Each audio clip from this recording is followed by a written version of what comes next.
এনসিপির নেতৃত্বে যে সরকার গঠন হবে, বাংলাদেশের কোন ব্যবসায়ী একটি টাকাও আর চাঁদা দিতে হবে না। আমরা বলি বাংলাদেশ তো স্বাধীন, আজাদির বাংলাদেশ, ওসমান হাদির বাংলাদেশ। এনসিপি ক্ষমতায় আসলে সেই ভারতের চোখের সামনে দাঁড়িয়ে চোখ রেখে বলবো, বাংলাদেশে আর কোনো পৌষিন চলবে না, চলবে না, চলবে না। ভীতু কাপুরুষ যারা ভারত রাষ্ট্র প্রতিনিয়ত আমাদের সীমান্তে হত্যাযজ্ঞ চালাচ্ছে, এনসিপি ক্ষমতায় আসলে বাংলাদেশের সীমান্তে আর কোনো হত্যাকাণ্ড চলবে না। যদি হত্যাকাণ্ড চালানো হয়, বাংলাদেশের 18 কোটি মানুষ ভারতের দিকে মার্চ করবে ইনশাআল্লাহ। আমরা সকলকে নিয়ে আজকে এই নীলফামারী জেলা আপনাদের কাছে প্রতিশ্রুতি দিয়ে গেলাম, নতুন বাংলাদেশ গঠন করতে চাই। যেই বাংলাদেশে আমরা হলো আবু সাইদের রক্ত মূল্যায়ন করতে চাই। এইসব নূর, সাকি, রাশেদ, নব্য, ইরন, মেনন যারা এই কুসংস্কারের নৌকায়, তারেক রহমানের কুসংস্কারের নৌকায় উঠেছে, আমরা আপনাদেরকে বলবো বাংলাদেশ এখন দুই ভাবে বিভক্ত। একটা হলো তারেক রহমানের কুসংস্কার, আর একটা হলো বাংলাদেশের জনগণের সংস্কার। আমরা বিশ্বাস করি আগামীর বাংলাদেশে বাংলাদেশের সংস্কার বিজয়ী হবে। সে বিজয়ের আহ্বান জানিয়ে আমি আমার বক্তব্য শেষ করছি। কাউকে গুনার টাইম নাই, আছে? আমরা সবাই এক আল্লাহতে বিশ্বাসী। সৃষ্টিকর্তা সৃষ্টি করেছেন, সৃষ্টিকর্তার কাছে দায়বদ্ধতা আমাদের। কোন পরিবারের কাছে আমরা নিজেদের মস্তক বর্গা দিব না, কোন ব্যক্তির কাছে দিব না, কোন টাকার কাছে দিব না, কোন পদের কাছে দিব না। আল্লাহর কাছে আমাদের মস্তক। তোমাদেরকে গুনার আমাদের টাইম নাই। সবাই দোয়া করবেন, যদি জীবিত থাকি দেখা হবে, মরে গেলে লড়াইটা চালিয়ে নিয়ে যাবেন শহীদ ওসমান হাদির পথ থেকে, শহীদ আবু সাইদের পথ থেকে, আজাদির বাংলাদেশের পথ থেকে। আপনার সন্তানের ভবিষ্যতের জন্য, আপনার মা বাবার ভবিষ্যতের জন্য এই লড়াইটা চালিয়ে যাবেন। সবাই হাত তুলে একটু দেখান ইনশাআল্লাহ। আজকে অনেক হাত নীলফামারীতে উঠেছে, কোন গুন্ডা মাস্তান আর নীলফামারীতে থাকবে না। এই হাতগুলা সামনে গেলেই সকল মাদকের আস্তানা বন্ধ হবে। কি বলেন? আবু সাইদের ভালোবাসা এখানে একত্রিত হয়েছে। যে আবু সাইদ জীবন দিয়ে গিয়েছিল, যে আমি এক আবু সাইদ রক্ত দিয়ে যাচ্ছে বাংলাদেশে।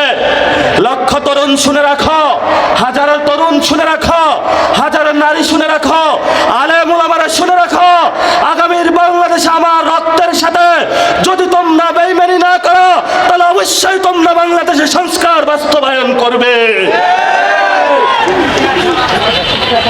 বাংলাদেশে নির্বাচনে আমরা মনে করেছিলাম বাংলাদেশটা নতুন করে সংস্কার হবে, কিন্তু আইয়ামে জাহিলিয়াতের মতো নতুন করে বাংলাদেশে কুসংস্কার প্রথা 5 তারিখের পরে যারা প্রচলন করেছে, যেই ব্যক্তির হাত ধরে বাংলাদেশে কুসংস্কার এসেছে, এটা আমাদের বিবেককে নাড়া দিয়েছে।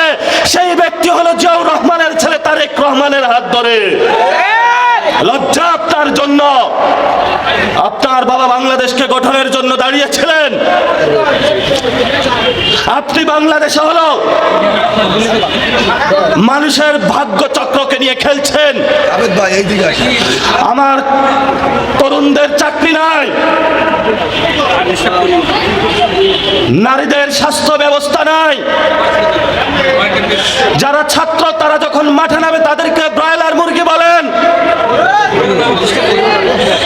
যেই আলেম ওলামারা স্বপ্ন দেখেছিল ইসলামের বাংলাদেশ হবে, সেখানে আলেম ওলামাদেরকে ন্যায্য অধিকার দেওয়া হয়নি।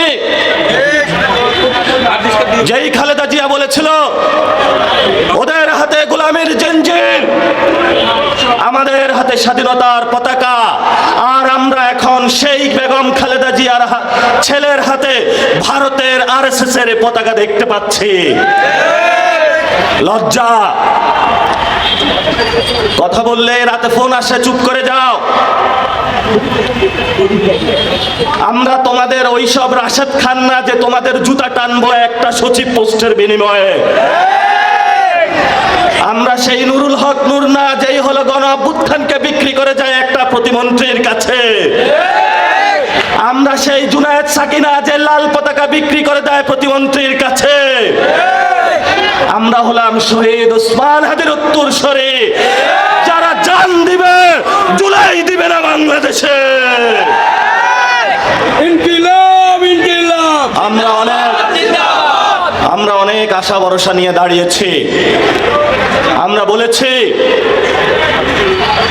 বাংলাদেশে 1400 লোকের জীবন নিয়ে গিয়েছে যে দল, সন্ত্রাসী খুনি আওয়ামী লীগ, শেখ হাসিনা, তাদের বাংলাদেশে বিচার হবে।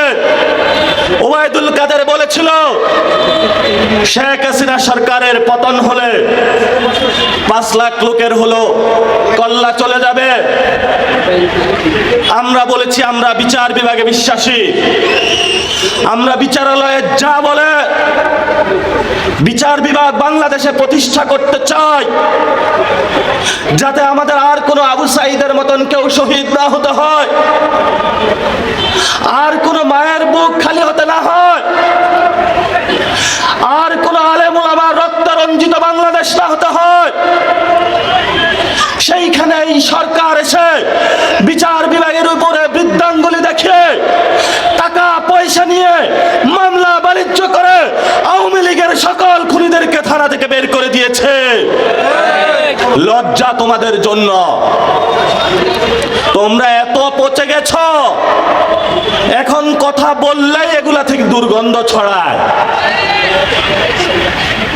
এগুলা নিয়ে আর কথা বলে লাভ নাই।